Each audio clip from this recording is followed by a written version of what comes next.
So this problem here is a typical problem where you're rotating to follow an object. So you're tracking an object. So it says here a car is moving at a rate of 150 meters per second down a track. So it's moving to the left. So we need to establish that the change in x over the change in time is going to be negative 150 meters per second because it's moving left.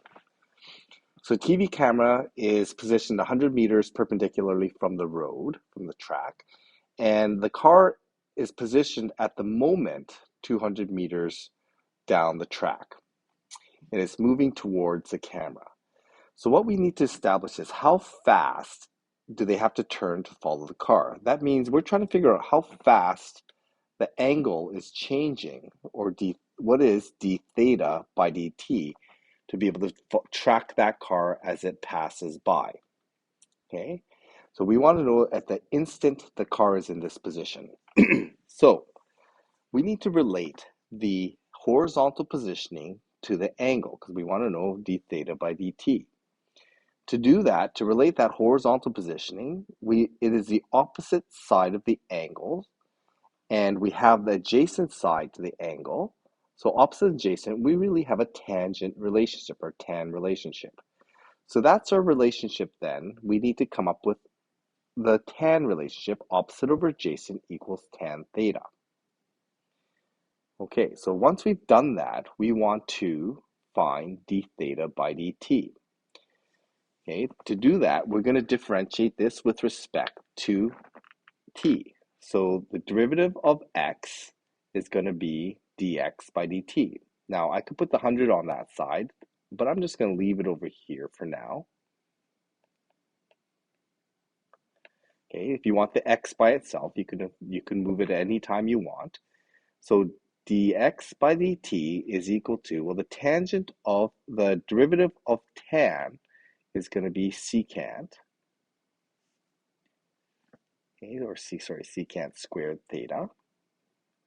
And then we need to apply chain rule, d theta by dt. That's what I'm looking for.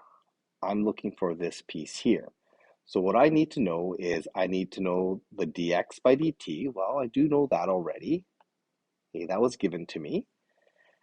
I need to know theta. Well, I don't know theta. However, I know the positioning is going to be 200 horizontally and 100 vertically. Well, that means I can work out the tan ratio. Now, instead of working out the tan ratio, I don't necessarily need the angle because I need to figure out secant.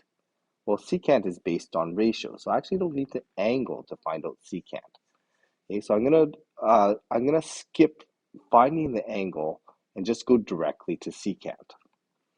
So dx by dt is equal to 100 times secant squared theta times d theta by dt, and I'm going to solve for d theta by dt once I plug everything else in.